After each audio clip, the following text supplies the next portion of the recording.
Salut à toute la Suns Nation, bienvenue dans ce nouvel épisode de Sunrise, le numéro 33 aujourd'hui, effectif réduit. Et oui, on est en load management cette semaine, on se prépare nous aussi pour le futur play-in. Aujourd'hui, je suis avec Mathieu. Comment ça va, Mathieu ? Bah ça va, Corentin, on est comme l'effectif des Suns, avec des blessés chez nous, donc on fait avec, quoi, on est deux aujourd'hui. Exactement, vous l'avez bien vu, voilà, aujourd'hui on est avec les deux joueurs du bout du banc, on n'a plus que ça sur l'effectif, donc on va se débrouiller comme ça.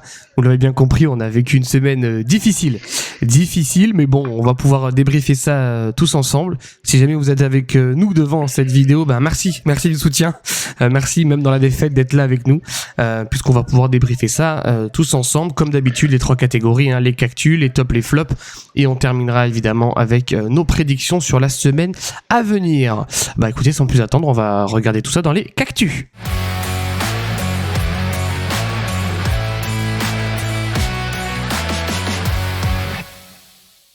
Une semaine où il y avait 4 matchs qu'on avait déjà bien discuté la semaine dernière. Il y a beaucoup de rouge sur ce tableau, ça me déplaît un petit peu.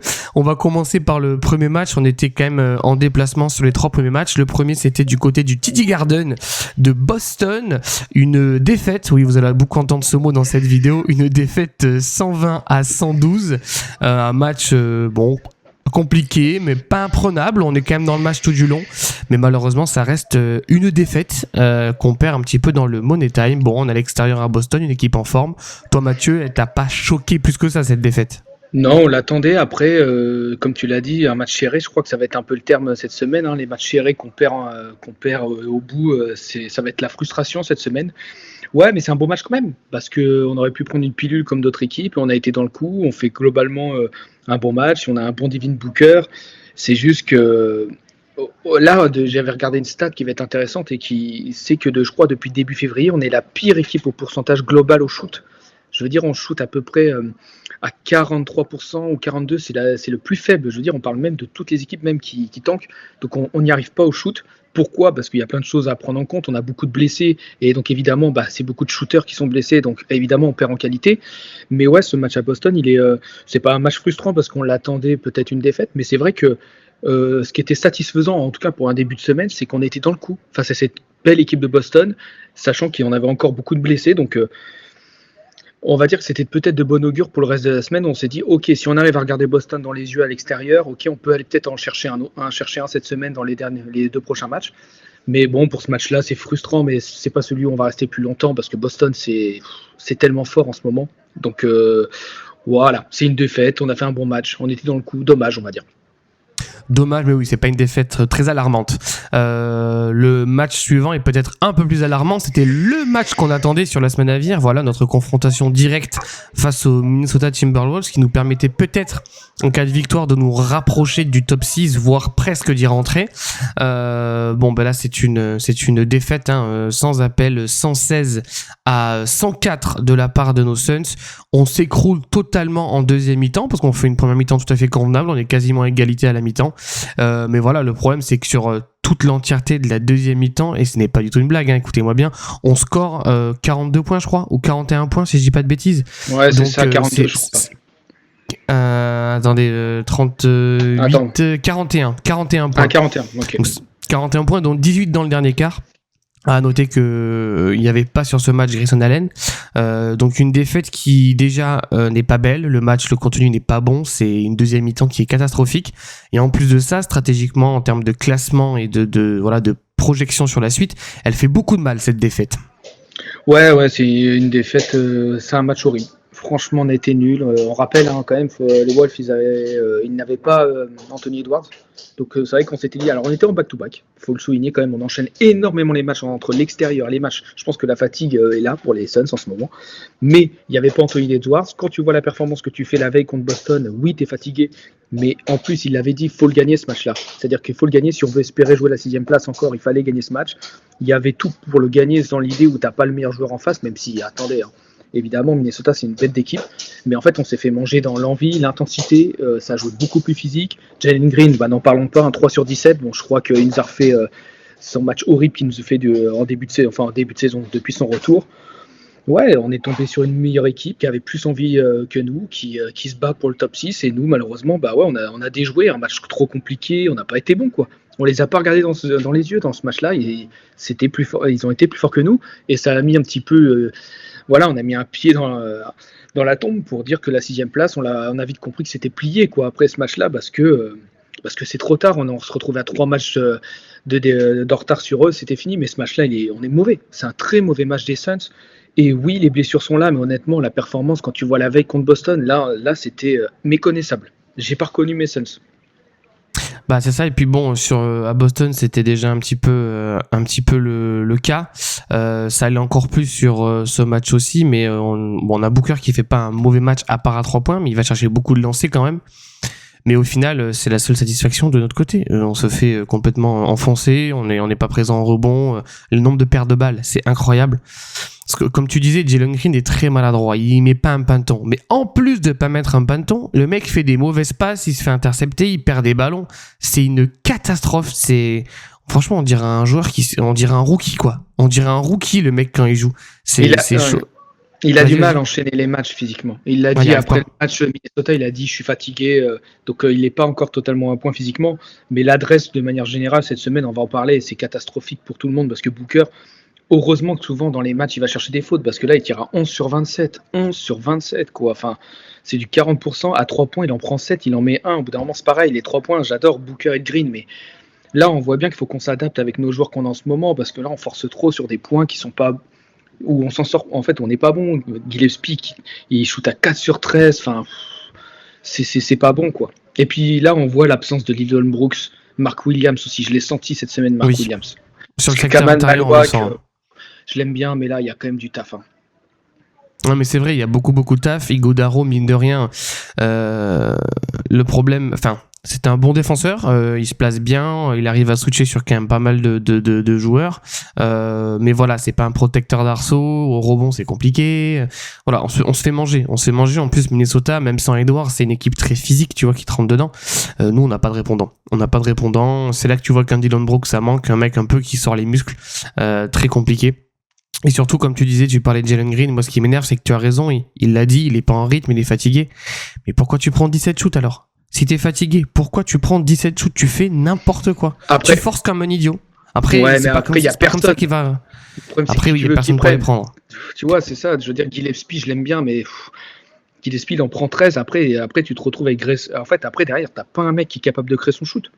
Parce que Goodwin, il va faire. En fait, là, celui qui nous manque aussi, c'est du Grayson Allen. Mais ça, Grayson Allen, toute la saison, ça fait combien de saisons ça fait quoi, 2 saisons de suite qu'il rate quasiment la moitié des matchs. Mais Grayson Allen, il a son rôle tellement important en sortie de banc parce qu'il crée pour les autres, c'est un bon handler, il crée pour lui-même. Là, le problème, c'est que tu te retrouves à Jalen Green, tu es obligé de lui demander aussi de faire, même s'il n'est pas en forme, parce que tu n'as personne. Personne n'est capable derrière Booker, et ça, c'est compliqué, quoi. C'est dur. Donc le match qui nous fait un peu mal, et surtout que le match d'après, on se déplaçait chez les Spurs, qui est peut-être l'équipe la plus en forme actuelle en NBA, l'une des qui a le plus de confiance engagée. Du coup, là, forcément, on se déplace là-bas, sorti de 2 matchs en back-to-back avec 2 défaites et un contenu très moyen. Moi, honnêtement, je m'attendais à une énorme fessée. Force de constater qu'on est dans le match. Après, les Spurs feront pas non plus un match exceptionnel. Mais on est dans le match et puis malheureusement on se fait assassiner par Victor Wembanyama. À mon avis ce sera pas le dernier de sa carrière celui-là. Mais oui, c'est voilà, on perd sur en plus Ighodaro qui fait pas une si mauvaise défense que ça, j'ai juste envie de dire meilleure attaque, hein. Ça tombe dedans la bombinette, il fait tout pour pas faire faute. Bon bah après le mec il fait 14,50 m, donc c'est compliqué de le déranger. On perd ce match. Alors on n'aime pas parler de défaite encourageante, mais c'est vrai que tu montres un meilleur visage du côté des Spurs. Offensivement, c'est une catastrophe parce que tu marques à peine 100 points. Mais bon, t'es dans le match. Donc au final, si jamais tu le gagnes, celui-là, bah j'ai envie de te dire, tu t'en fous un peu plus du contenu, quoi. Ouais, c'est offensivement qu'on n'est pas bon en ce moment. On n'est pas bon, on shoot pas bien. Ce match-là, je suis entre deux. Tu vois, d'un côté, oui, c'est vrai que c'est plutôt satisfaisant. Tu te dis, tu perds sur un shoot à la dernière seconde de Wemby. Alors, il manquait Castle, qui est un joueur important. Mais en fin de compte, tu mènes de 5 points 1 minute avant la fin. Ce match-là, tu dois le gagner, quoi. C'est combien de fois depuis le début de l'année on perd des matchs dans les dernières secondes parce qu'on fait des mauvaises attaques. En plus, on se retrouve le fait qu'en plus, t'as Kofi qui se blesse, donc en fait, t'as plus personne. C'est-à-dire qu'en fin de match, le match où on le perd, en fait, c'est quand Fleming il met pas ses lancers, quand on fait faute sur lui. Et c'est vrai que dans l'idée, on peut tous se dire putain, mais qu'est-ce qu'il fout Rashir Fleming sur le terrain alors que le mec shoot à 54% cette année au lancer franc. Mais parce que t'as plus personne. On n'a que des blessés. On n'a pas Royce O'Neal. Donc en fait, tu es obligé de mettre un mec qui shoot à 50% sur le terrain parce qu'en fait, tu n'as pas un mec capable de mettre des lancers francs. Donc évidemment, les Spurs, c'est bien joué. Évidemment qu'ils vont forcer Fleming à avoir la balle et donc en plus rookie. Donc il rate ses 2 lancers. Et puis derrière, bah voilà, oui, Wemby, bah, il est trop fort. Il met un magnifique shoot, tant mieux pour lui. Mais ce match-là, on doit le gagner avant. Mais on est tellement impacté par les blessures qu'en fin de match, bah ouais, on est obligé de mettre un mec qui entre le fait qu'il soit rookie et le fait qu'en fait cette année un lancer franc il est pas bon, bah en face c'est intelligent, hein, ça se place bien, ça défend, ça fait faute sur le bon joueur et toi tu te retrouves. Mais ce match-là on doit faire mieux, on doit le gagner. On tient tout le match. Encore une fois, on est devant et à la fin on craque. C'est frustrant parce que ce match-là, peut-être des matchs contre les Spurs comme ça, peut-être qu'on va pouvoir retrouver en playoff. C'est pas sûr qu'on en ait 50 000 des occasions comme ça, d'aller le gagner chez eux. Donc je trouve ça frustrant parce qu'on avait fait le bon match, mais là. Mais même celui-là, on le perd. Donc, ouais, cette semaine, là, c'est le 4e de suite. Hein, parce qu'on compte ton temps aussi. Ouais, il est frustrant parce que, en fait, j'ai du mal à me satisfaire en me disant, ouais, on les a tenus. Parce qu'en fait, tu dois le gagner ce match-là. Tu dois assurer la dernière minute. Tu dois être capable mentalement de faire les bons plays ou d'avoir le joueur sur qui avoir la balle pour faire faute. Enfin, je suis un peu frustré. Je trouve qu'encore une fois, on a donné un match alors qu'on avait l'occasion de le prendre. C'est frustrant et puis le problème c'est que mentalement ça commence à tourner en tête parce qu'on va parler du prochain match. On sent que là la confiance elle est en train de tourner pour les Suns, donc ça fait chier. Comme dit, on était à 4 défaites d'affilée. Juste pour information, je vous donne quand même on va dire le 5 majeur ainsi que les remplaçants sur ce match, puisque c'est sensiblement le même pour le match des Bucks qui arrive derrière. On commence, écoutez bien, donc Devin Booker, Gillespie, Jalen Green, Jordan Goodwin, Oso Ighodaro. Ça c'est le 5 majeur. Ok les gars, même Dallas c'est mieux quoi. Et derrière sur le banc, donc Amir Kofi qui se blesse, sinon c'est juste Ryan Dunn, Fleming, Maluar, Jamari Bouye. Donc en fait t'as une équipe, pardon, mais quand tu mets les rookies et tout, la moitié de l'équipe c'est de la G-League. La moitié de l'équipe c'est de la G-League. Et ça va être la même chose pour le match suivant. Du coup cette fois-ci on revenait à la maison pour recevoir les Milwaukee Bucks. Ouais, enfin on rentre à la maison et on reçoit des Bucks qui, pardon, mais ce ne sont pas des Bucks flamboyants. Bah oui, Naz, sans Antetokounmpo. Donc pareil, voilà, alors t'as Kuzma, Miles Turner, Ryan Rollins qui nous fera du mal. Mais voilà, c'est une équipe qui n'est pas du tout en forme. Et une fois de plus, un match un peu bizarre. Je trouve qu'on fait un super premier quart-temps. On se fait dérouler dans le deuxième, mais alors on prend la marée. Hein. Ils ont un petit moment chaud d'adresse, les Bucks, et nous on n'arrive pas à les contenir. Je trouve que les temps morts n'ont pas été pris au bon moment aussi, on a trop attendu. On revient plutôt bien des vestiaires et puis on perd le match voilà sur la fin comme d'habitude. Un match cracra mais de tout le monde, c'est dégueulasse. Booker 4/17, Gillespie 6/13, Green 9/17. Et limite c'est pas le pire de ces matchs, j'ai envie de te dire. Ryan Dunn un peu surprenant, hein, qui nous fait quand même 12 et 8, hein. Mais c'est pareil, on a encore voilà, c'est le même 5 majeur. C'est la même équipe, on fait même rejouer Isaiah Livers pendant 10 minutes tellement il y a personne et ça se conclut par une nouvelle défaite 108-105 à domicile, la 5e de suite quoi. Ouais, c'est compliqué ce match-là. Ouais, trop de blessés. Alors je pense qu'on n'a pas fait jouer Smith, ni Grayson, ni Rossoni pour sûrement les faire jouer ce soir parce qu'on est en back-to-back. Donc je pense que le move c'était de pas les faire jouer en se disant c'est bon, on joue les Bucks, il n'y a pas Portis, il n'y a pas Giannis, les mecs ils viennent de prendre plus 30 sauts de Jazz contre le Jazz. Je pense qu'on va les battre, même si difficilement on va les battre. Et demain on fait jouer tout le monde, enfin pour avoir un peu de turnover en forme. Mais en fin de compte non, tu peux même plus te permettre de faire tourner parce que là en fait tu joues trop mal. T'as Booker qui est pas en forme. Là son shoot c'est compliqué. Alors il y a beaucoup de prises à deux, donc évidemment c'est aux autres joueurs d'assurer derrière, sauf qu'en fait comme tu viens de le dire, quand tu commences à faire jouer Isaiah Livers entre autres, en fait les mecs ils assurent pas parce que c'est pas leur rôle. Malheureusement c'est des gars de rotation qui jouent 8-9 minutes, qui font de la bonne def et qui mettent des 3, mais tu peux pas leur demander plus. Bouilly, on va pas se mentir là sur cette fin de saison où les équipes jouent peut-être un peu plus, où c'est plus dur pour lui aussi, pour Jamari Bouilly. Et puis on va revenir toujours à la même chose, mais ça rentre pas en fait. On shoot, mais là les pourcentages ils sont cata. Cette semaine c'est catastrophique. Défensivement on essaye de se battre, mais c'est compliqué.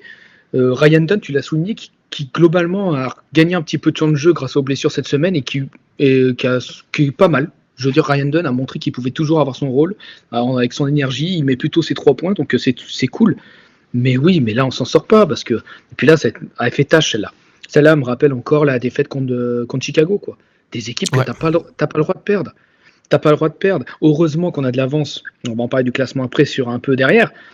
Mais là, ça prouve quand même que les Suns, entre les blessures et la confiance, on est dans une mauvaise passe. Le problème, c'est que c'est pas la bonne période pour être dans une mauvaise passe parce que là, tu te rapproches des playoffs et du play-in pour les Suns. Et il faut trouver de la confiance. Mais là, t'enchaînes les mauvaises perfs. Offensivement, t'es en galère. Et t'es en galère contre une équipe de Milwaukee. Il n'y a personne, quoi. Désolé, mais oui, il n'y a personne aussi de notre côté. Mais au bout d'un moment, t'as Booker, t'as Jalen Green qui fait un bon match. Jalen Green, on va dire de manière générale, au pourcentage, il attaque le cercle, il va chercher ses fautes, il a une bonne réussite. Mais c'est waouh, c'est compliqué là. Hein. Là, la victoire de hier, on aurait gagné hier soir. Je t'aurais dit bon, on a perdu 3 matchs à l'extérieur compliqués, mais on n'était pas loin. Je t'aurais dit bon, ça va. Là, tu perds le match. Là, je suis un peu plus inquiet après cette défaite. Où là, je me dis ok, attention la fin de saison. Parce que là, on était ultra positif et c'est super et je suis content de ce que montrent ces Suns. Mais ça serait dommage que cette saison finisse en autre boudin où en fait on se casse la tronche complet parce que là on gagne plus beaucoup de matchs depuis certains temps et en fait on se fait rattraper et puis en fin de compte tout doucement la saison on se dit en fait on est passé de oh super à genre ah oui bon en fait c'est pas si ouf que ça donc elle est trop frustrante. Je sais pas ce que tu ressens mais moi cette défaite hier je trouve elle est honteuse contre ces Bucks là. Ouais. On doit pas au vu des performances qu'on fait. Même en shootant pas bien, tu es capable défensivement de bloquer cette équipe des Bucks, quoi, en faisant un minimum d'efforts, quoi. Je suis un peu c'est ça. Même C'est ils sont ça, pas puis mauvais, bon. hein. Ils ont pas été mauvais les Bucks, hein. Ils ont Non. bien joué, ils ont joué le coup et tout, mais tu dois pas perdre. Tu peux pas perdre, tu peux pas faire des interviews et dire on doit gagner, on doit jouer le top 6 et tout, si c'est pour sortir ce genre de performance. Et j'attaque pareil notre leader Booker qui vient d'enchaîner 2 matchs à 30% au pourcentage. Non, t'as pas le droit, mec.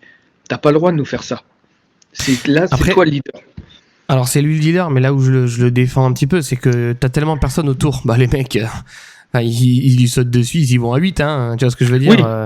C'est Totalement. hyper compliqué pour lui parce que tu commences en Mac, t'as Jalen Green qui est le mec depuis le début de la saison, shoot à 20%, donc lui on va pas trop s'en occuper.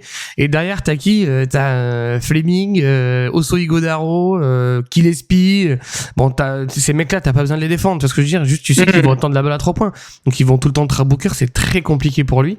Il a pas d'espace, il a rien. Je trouve que je sais pas, j'aime pas trop les plays, comment ils sont, parce qu'en même temps, j'ai l'impression que comme tout le monde doit faire un peu du dépassement de rôle, la plupart sont un peu perdus sur le terrain, tu vois, sur l'attaque du placement. Donc c'est compliqué, et puis toi, forcément, ça t'arrange pas, t'avais pronostiqué 1-3, de fait de faire 0-4, bon, c'est toujours un peu embêtant pour le classement de l'équipe, quoi. C'est comme ça. En même temps, je pensais pas qu'ils allaient le perdre contre les Bucks à domicile, ouais, je t'avoue. C'est clair, parce que je pense qu'à 0-3, tu te dis, je suis bien pour le classement. D'ailleurs, en parlant de classement, on va pouvoir basculer sur le classement, qui est, bon, bah, évidemment, vous avez bien compris, on est 7ème, mais attention, alors là, vous l'avez vu, on est largué, hein, concernant le top 6, puisqu'on a déjà 4 matchs d'écart. Mais attention, parce qu'on est 4 matchs des Clippers et des Blazers. Donc là, si on fait une série un peu, on va dire, dégueulasse, l'avantage, c'est qu'on est un peu dans les mêmes ranges, tu vois. On fait, sur les 10 derniers matchs, on fait 4-6. Et les Clippers, ils font 5-5, tu vois. Les Blazers qui reviennent un petit peu aussi. Bon, de toute façon, les 4 équipes de play-in, elles sont là, c'est clair et net. À noter que on est officiellement qualifié pour le play-in, en sachant qu'on a fait 4 défaites, hein, donc avec les défaites des autres équipes, etc. On est officiellement classé pour voilà. Enfin, ceci dit, au vu des previews qu'on a fait, c'est pas mal, on va au play-in. Mais oui, c'est très bien. On va pas tout gâcher sur cette semaine parce qu'on a fait 4 défaites. Mais attention sur cette fin de saison, là, on est sur une mauvaise. Merde, je l'ai pas le mot. Mauvaise dynamique. Ouais, voilà, c'est ça. Merci, Quentin. Donc voilà pour le classement évidemment et puis on verra comment ça va évoluer dans les dernières semaines de cette saison. Eh bien écoutez, on va passer gentiment à nos tops et nos flops.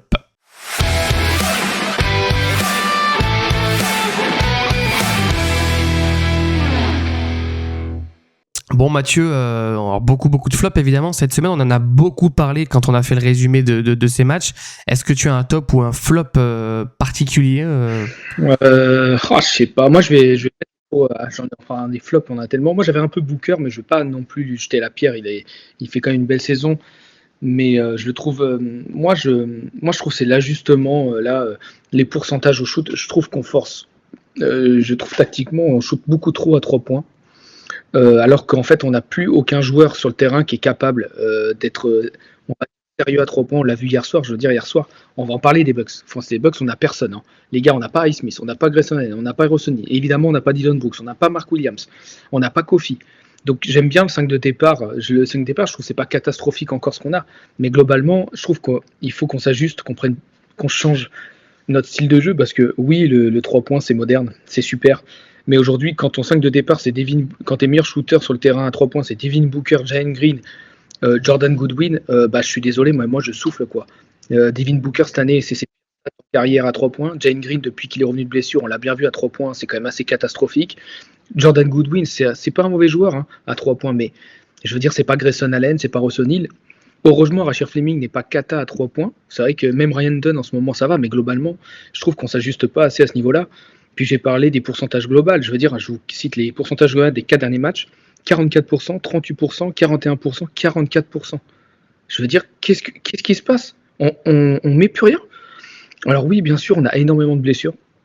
Moi, je pense clairement que la blessure de Dillon Brooks, aujourd'hui, je pense que c'est le joueur le plus important des Suns. Désolé, Devin Booker, qui est énorme. C'est vrai. Mais je trouve qu'on jouait beaucoup mieux sans Jalen Green et Devin Booker quand il y avait encore Grayson Allen et Dillon Brooks sur le terrain. Je suis désolé, on était plus dangereux. Dillon Brooks, il est trop important des deux côtés du terrain. Offensivement, c'est un joueur très sérieux cette année, il l'a prouvé encore plus. Et là, on le voit, il nous manque ce joueur-là et on s'en sort pas. Et la deuxième chose, que j'en profite en même temps, je viens de le dire, je sais pas ce que t'en penses, mais on l'a dit depuis le début de saison, les blessures, quoi. C'est pas possible. C'est pas possible. On vient de reperdre Kofi. Royce O'Neal, il s'est blessé. Grayson Allen, on n'en parle pas, on n'en peut plus de Grayson Allen. Je l'adore, Grayson Allen, mais mec, il joue 2 matchs, il se blesse, il rejoue 3 matchs, il se blesse. Kofi vient de se blesser, c'est dommage parce que Kofi, tu savais qu'il pouvait te rendre des services. Ice Smith, je ne veux pas trop critiquer, il revient de quasiment d'un an de blessure, il revient au genou.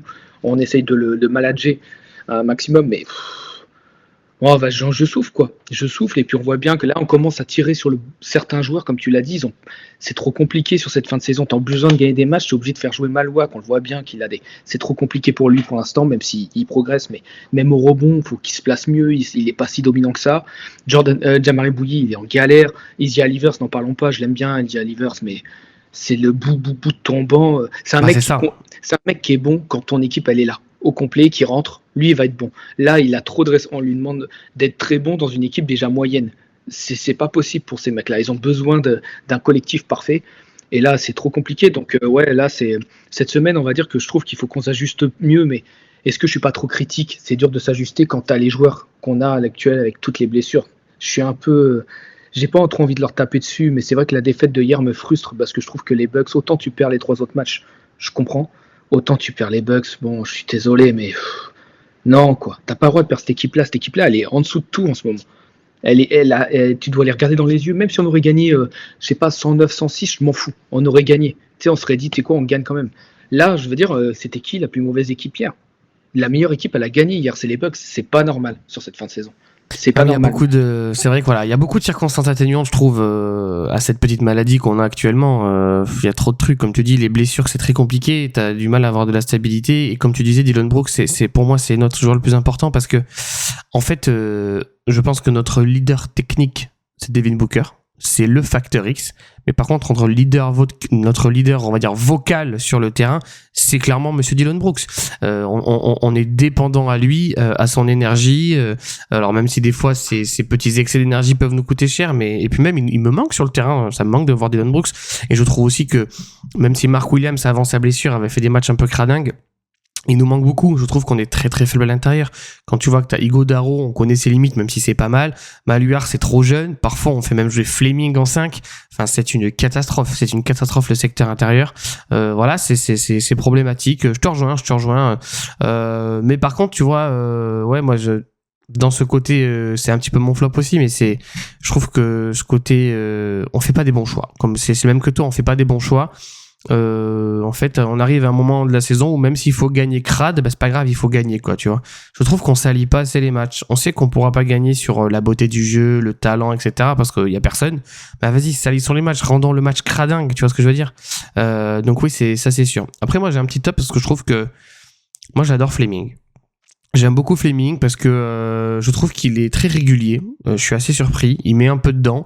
Très important au rebond, il est très bon défenseur, il sait bien se placer. Tu vois, contrairement à Maluard, où on sent qu'il y a beaucoup de boulot, parce qu'à part une machine à highlight à faire des contres, il fait pas grand chose. Donc voilà, moi j'ai pas de top et j'ai pas de flop en fait. J'ai presque envie de mettre cette semaine en parenthèse. Beaucoup de blessures, on sait pas trop où on va. C'est frustrant de perdre. Mais je pense que là, le plus important, ça va être de retrouver une dynamique. Et surtout, comme tu l'as dit, il faut récupérer des mecs là. C'est plus possible. Ouais. C'est plus possible. Putain, on joue à 8 quoi. Mais au-delà de ça, même les entraînements. Enfin, il y a pensé qu'il n'y a pas trop d'entraînement NBA. Mais quand on sait très bien que des fois, quand t'as 2-3 jours de pause, ça va faire un peu de 5-5 et tout. Bah là, du coup, ton 5-5, tu le fais quoi? Tu le fais avec les Valley Suns, la G-League, face à Kobe Bry. Super, tu vois. Ça te manque de monde. Alors, je sais pas. Est-ce que c'est parce que nos joueurs sont injury prone? Est-ce que parce qu'on a un problème du côté du staff médical, qui pourtant est plutôt bien réputé du côté de Phoenix? Voilà, écoute, dites-nous dans les commentaires un petit peu vos tops et vos flops, même si je pense qu'on est tous un peu abasourdis par cette mauvaise série, mais je pense que voilà, faut pas prendre ça pour argent comptant et que il va falloir un petit peu de patience et retrouver des mecs, parce que je pense que là, tu refais ces matchs-là où t'as Mark Williams, t'as Dillon Brooks, t'as Allen, t'as O'Neal, je pense que c'est pas le même match du tout, Voilà, t'as des choses à rajouter sur les top et flops, Mathieu? Non, Rachel Fleming, je suis d'accord avec toi, satisfaction. Tous les matchs qu'il joue. Il y a même des matchs, en fin de match, il devrait être sur le terrain. Hier, je pense qu'il aurait mérité d'être sur le terrain à la place de Jordan Goodwin. Tu vois, il aurait bon défenseur, grand, il prend des rebonds, il met de l'énergie. Franchement, moi j'adore Asher Fleming, donc ouais, c'est dur. Vivement les retours de blessures là. Est-ce qu'on va être capable de voir notre équipe au complet avant la fin de saison? J'espère. J'y crois, mais j'espère quoi. Ça serait bien. Ça serait bien. Bon bah écoute, la vidéo sera un peu plus rapide aujourd'hui forcément, vu qu'on est que deux, mais puis bon, il y a pas grand chose à dire, je veux dire, qu'est-ce que tu veux dire de plus sur ce qu'on voit? Écoute, on va passer sur la suite, les predictions, c'est parti.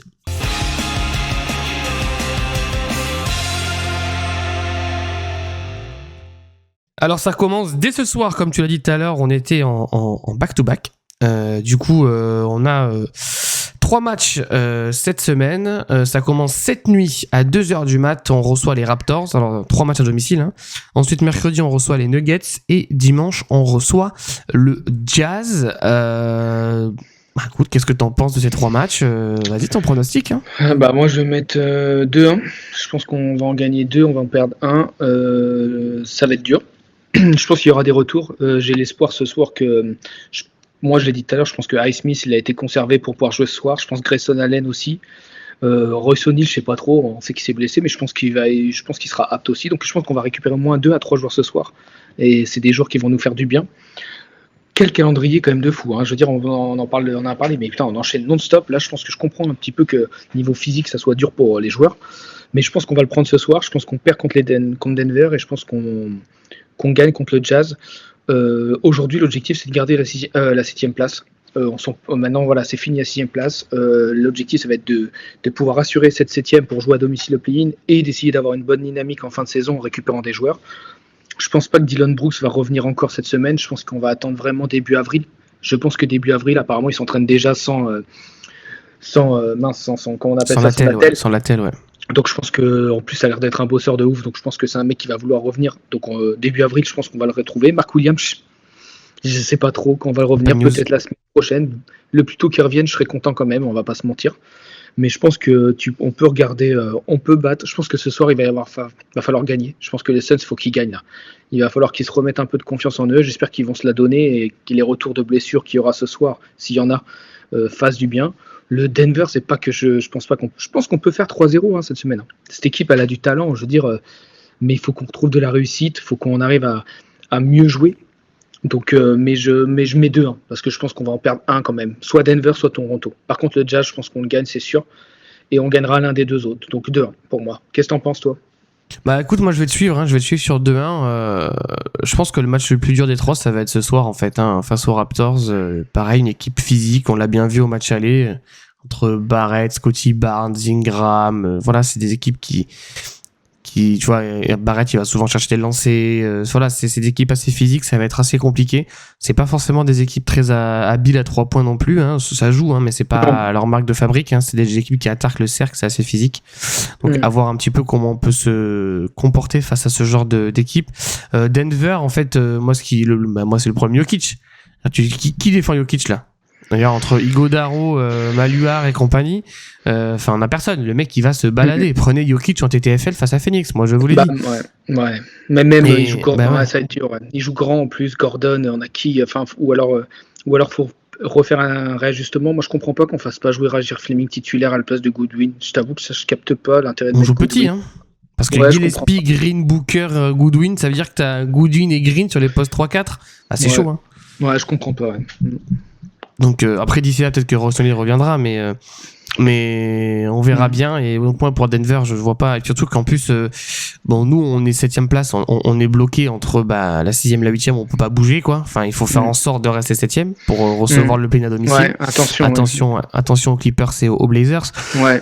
Mais Denver, ils ont encore plus d'enjeux que nous. Eux, c'est très important parce que, en gros, les places 3 à 6 se tiennent dans un mouchoir de poche. Donc, ils peuvent pas se permettre de perdre parce que eux, t'imagines, tu fais une 5ème ou 6ème, c'est-à-dire que tu ne reçois jamais pendant les playoffs. Donc, autant dire que Denver qui sort à un premier tour ou en demi-finale, c'est un énorme échec. Donc, les mecs, non, ils vont tout faire pour rester en tête. Et puis, le Jazz, de toute façon, j'ai envie de te dire, ils ont même pas envie de gagner le Jazz. Donc, ça serait une honte de le perdre à domicile en plus. Attention, les équipes qui veulent pas gagner, ils gagnent chez nous en ce moment. Oui, c'est vrai. Mais je pense que oui, le Jazz, ça va le faire.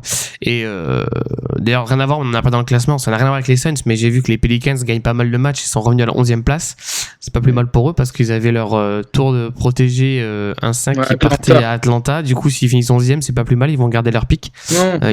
Non, leur pick, il est même pas protégé. Hein. C'est sûr, il part à Atlanta. Non, il est pour Atlanta s'il est 1-5, je crois. Regarde bien, faut que je regarde. Commentaire au pire, mais je crois qu'il est même pas protégé. Je crois qu'il est pas protecté. Ah ouais, non, je croyais qu'il y avait une histoire de classement, moi. Il me semblait que quand, je crois que c'était s'ils étaient top 5 de la draft, ça partait à Atlanta, sinon ça restait chez les Pels. Écoute, à voir, on verra. Mais du coup, il y a des petites équipes comme ça qui se réveillent. Tu vois, les Pels sont passés sur le Jazz. Je comprends pas l'intérêt du Jazz à aller gagner des matchs actuellement. Donc je pense qu'on va gagner 2-1.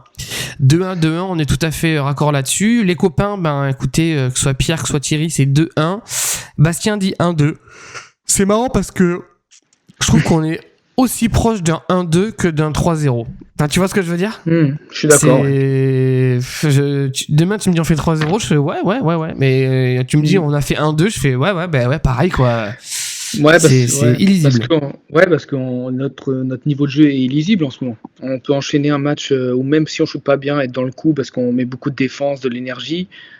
Boston, au lendemain, alors il y a la fatigue, au lendemain tu sors une bouse à plus savoir qu'en faire contre Minnesota, pareil, contre San Antonio, t'es pas bon shoot, eux non plus, mais en fin de compte t'es dans le match parce que tu t'accroches, tu te bats, tu étais plutôt bon au rebond et t'es dans le coup, et de l'autre côté, 2 jours après tu joues les Bucks, t'es horrible, et tu mais comment c'est possible ? Parce que les blessures nous manquent trop, et parce qu'on revient à la même chose, mais Dillon Brooks, en fin de compte, je crois qu'il a un rôle trop important pour les Suns cette année, et en fin de compte, c'est notre encre.